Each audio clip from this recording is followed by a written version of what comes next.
This is Jordan Poyer, safety for the Buffalo Bills, and you are now listening to Cover One Buffalo Podcast. Let's go.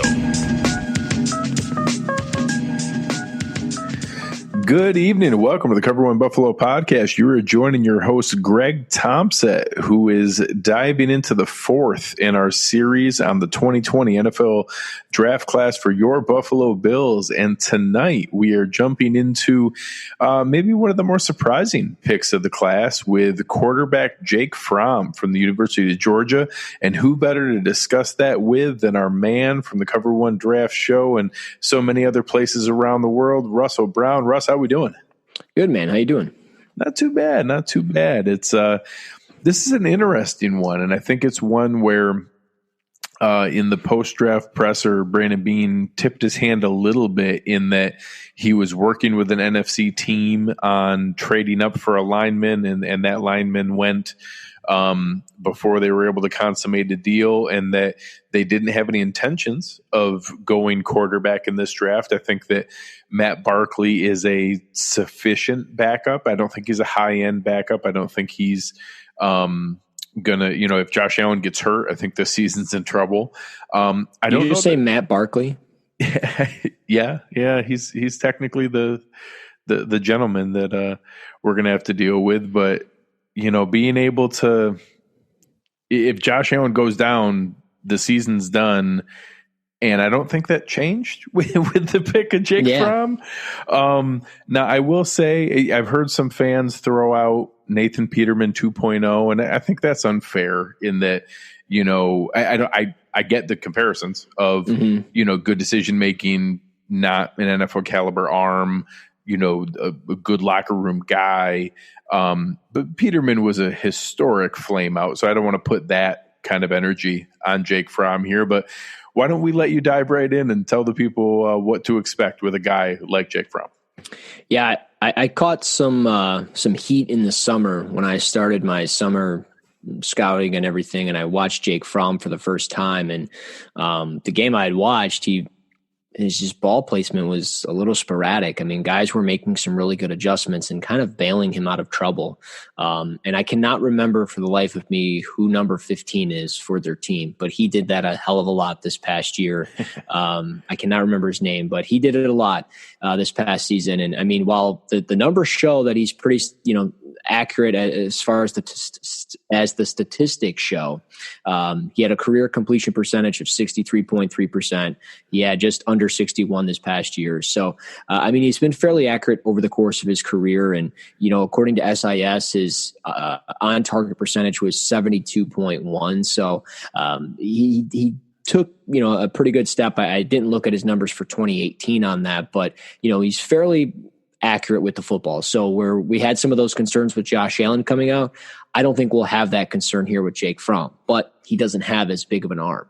And I think one of the biggest takeaways that you'll see with him is he's always calm. He's always poised. He's just very collected, very cool in the situation and in the moment, whether he's on the sidelines, whether he's in the huddle, whether he's on the field. And he's smart. He does, I think, a pretty good job with pre-snap reads. I think there's times, though, that he rushes through those reads and he'll quickly call a play. And I even noticed that this past weekend I was watching some more of DeAndre Swift and just getting a feel for that for the Lions' sake, which I wrote about over at cover1.net. But yeah, with Fromm, I noticed there was times that he would go really fast and the play clock should not have been down. So I think overall, though, good ball security. He only had 18 in his career. He had 5 this past year. And at 6'2", 219, he doesn't have a big hand. So if hand size is a thing, it's under 9 inches. So if you're worried about hand size, and it showed, it did show at the combine. He did not throw a pretty ball. He struggled, and that's why he fell where he did. And then, like you mentioned, he was a 5th-round pick 167. That's where he fell because he struggled at the combine in front of everybody, and he didn't have an opportunity at a pro day to really I don't know, fix that and show that, hey, it was just an off day. So I think overall you're seeing probably a career backup guy. I don't know if the upside is going to be as high as a guy like a Josh Allen that you can develop into a starter. He might be a quality spot starter. I certainly think he's better than Nathan Peterman. So, and I liked Nate Peterman a lot when he came out, don't get me wrong, but I think Fromm is arguably way better than him. Well, hey, that's a start.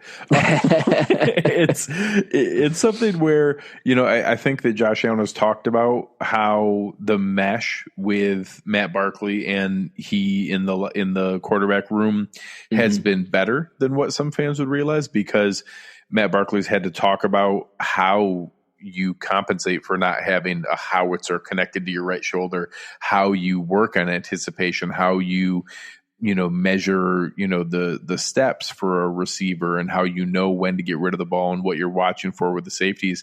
And those are huge steps that Josh Allen's going to need to make to step forward if he's going to be able to make that progression that we're all looking for.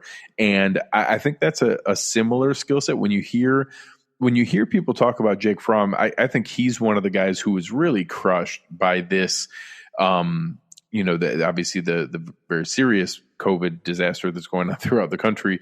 But as far as just from a draft prospect standpoint, he's one of those guys that if he had been able to be in the room with those GMs, those head coaches, those offensive coordinators, they got the leadership, the charisma, the poise, his intelligence, his football IQ on the whiteboard, being able to show what he did, and that was their last impression of him, and not throwing in between Jacob Eason and Justin Herbert at the combine where, hey, here's a guy with a ridiculous arm. Oh, here's Jake Fromm. Oh, hey, look, here's Justin Herbert. And every single drill, it was zip and then pew. And yeah, exactly.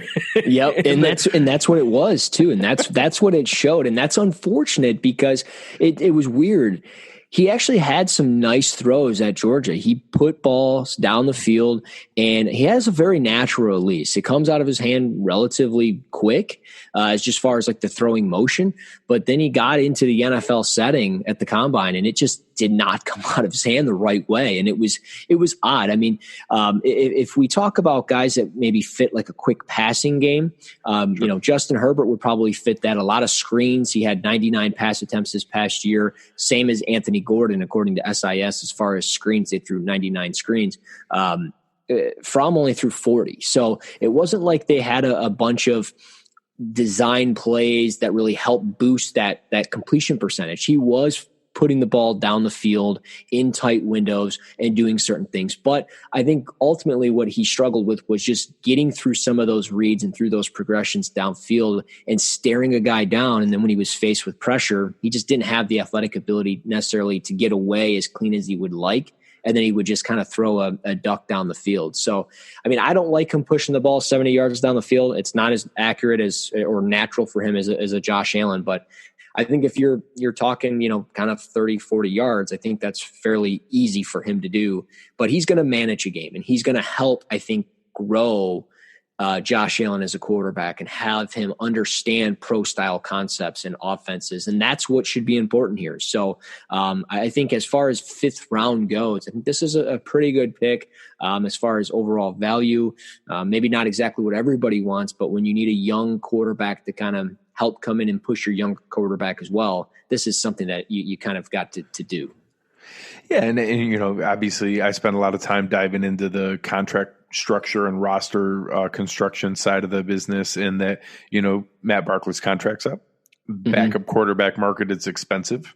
Getting a guy on a 4-year deal below the minimum, it's the rookie contracts are even less than what you pay the veteran minimum nowadays.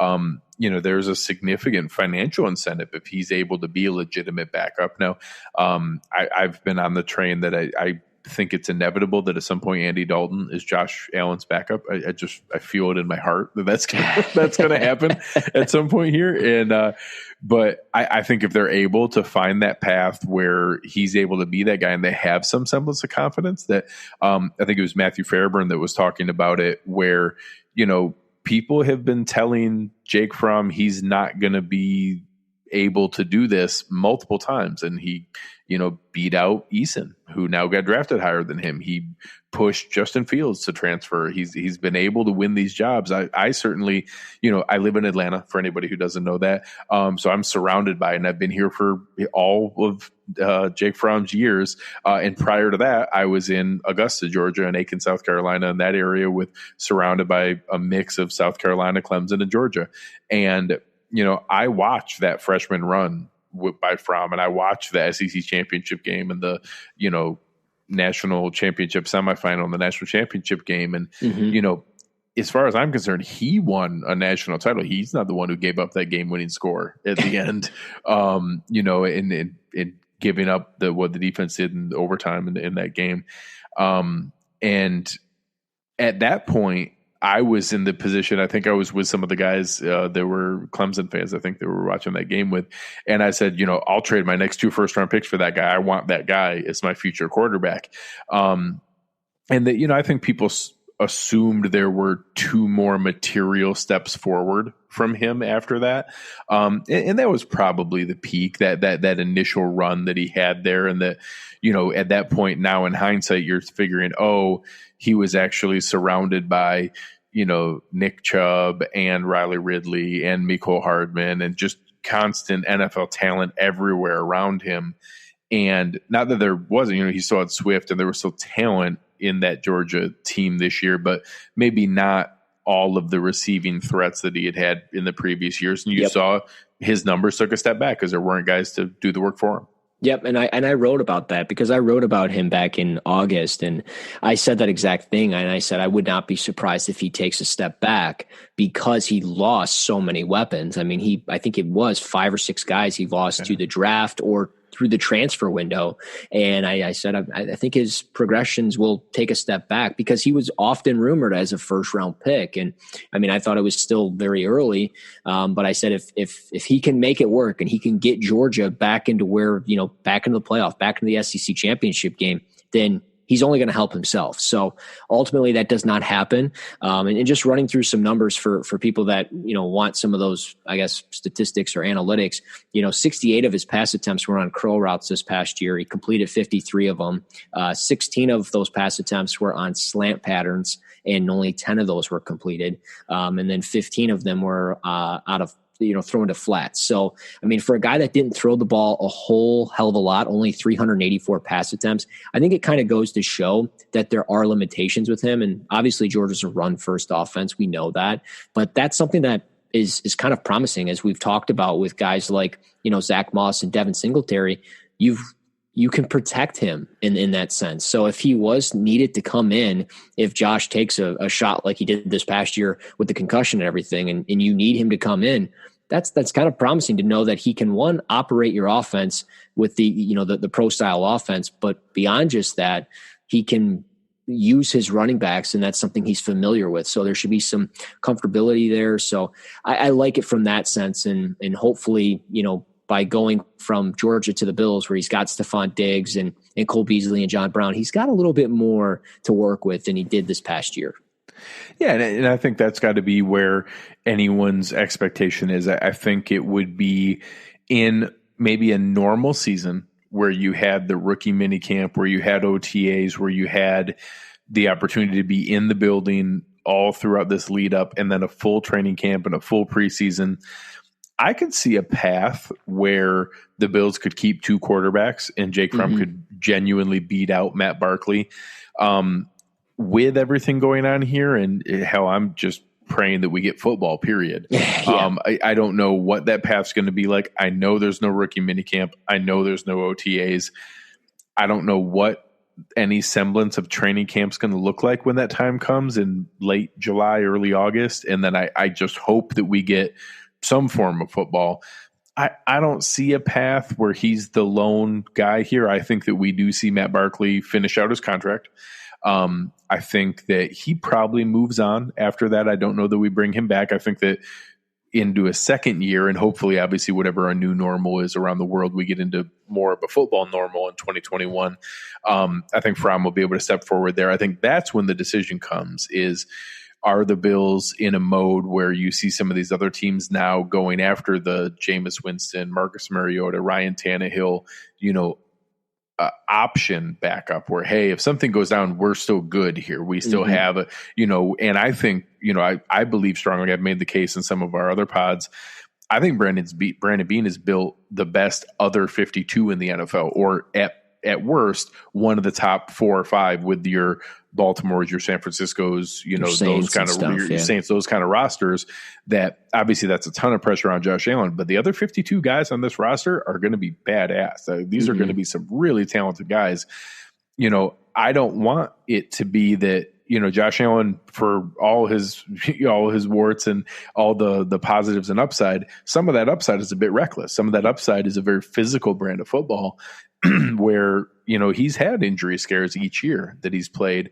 I don't want all of that to go down the tubes because we put all of our, hopes and wish into, a charismatic leader with a noodle arm, that's there. So I have some hope that Jake Fromm can be more than that. I understand he's beat odds multiple times.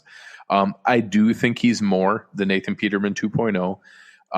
But I don't know that I expect much beyond hopefully I'll say at the high end, a high level backup who can be a spot starter, and that your best case scenario is you can flip him as an asset in year 3 or 4. But that also, in my mind, this doesn't take me out of the 2021 backup quarterback market if they see another guy shake loose that is looking for that opportunity. So where do you see from just a high level standpoint? Do you think there's ceiling beyond there? Do you think there's a Chad Pennington potential for him at some point? You said the name Chad. You're down the right path as far as the name Chad. I was thinking more so like a Chad Henne, okay. just more of like a career backup. And Henne made a hell of a lot of money being a backup and just being Chase Daniel. Yeah, right. I mean, it's just about being one of the smarter guys in the room, and they'll get their opportunity to be a spot starter here and there.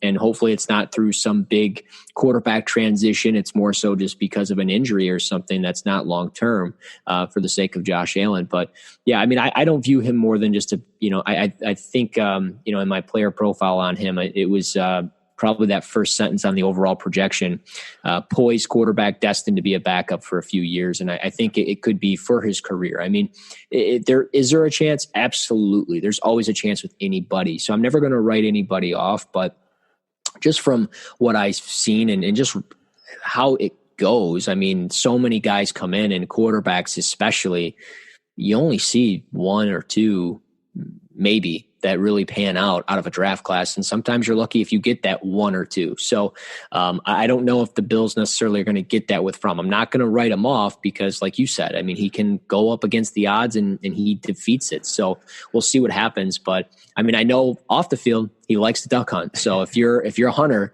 he's your guy. So we'll see what happens there. But I think it's just as far as adding a quarterback and some depth to the position and getting that knowledge for Josh, that was, I think, that the big part here. And I think that's going to be what benefits him the most. And hopefully it works out in the long run for Jake just to be the backup and get a nice contract down the road.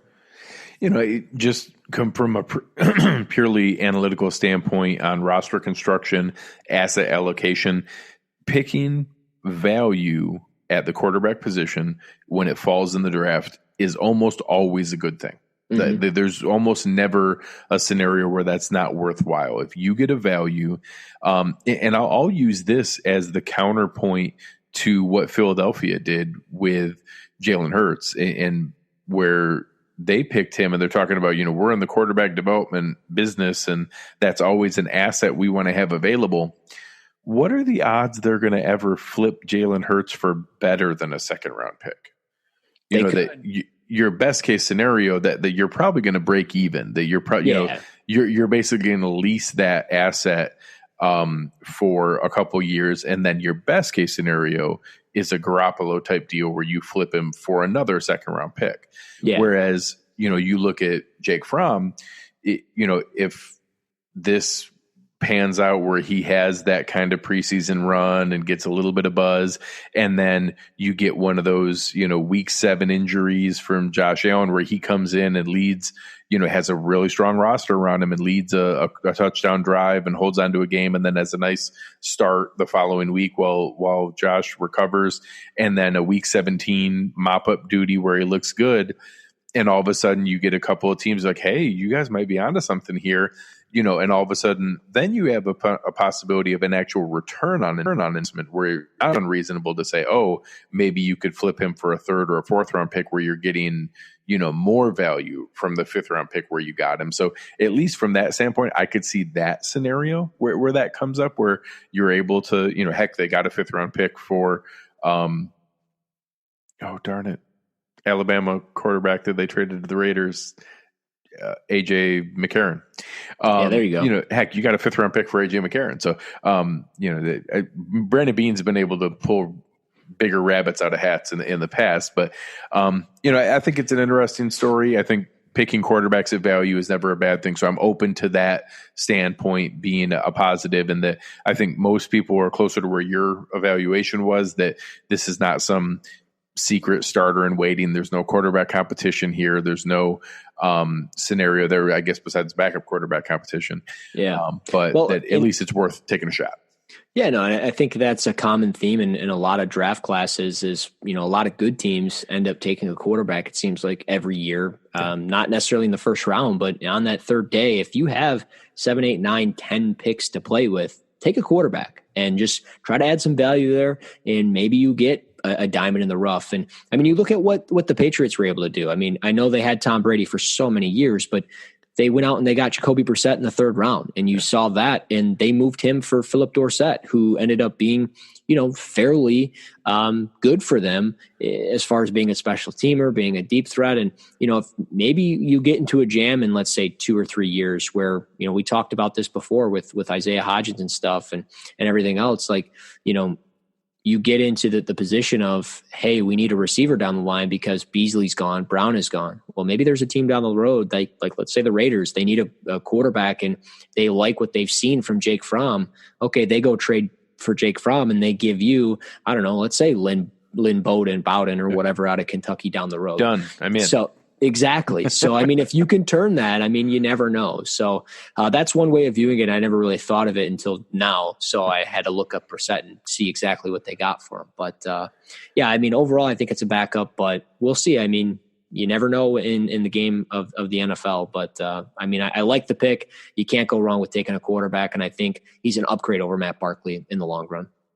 Yeah, and I think that's a great way to look at it. And, make sure you guys are checking out the Cover One Draft Show. Make sure you guys are finding, Russ on Twitter, Russ NFL Draft, to make sure that you're checking out everything that he's got going on. You can hear him on radios, podcasts, all over the airwaves here. Appreciate all your work with us tonight, Russ. It's been a lot of fun talking about the Bills' new quarterback addition, and probably the most surprising one out of this draft class. Oh, yeah.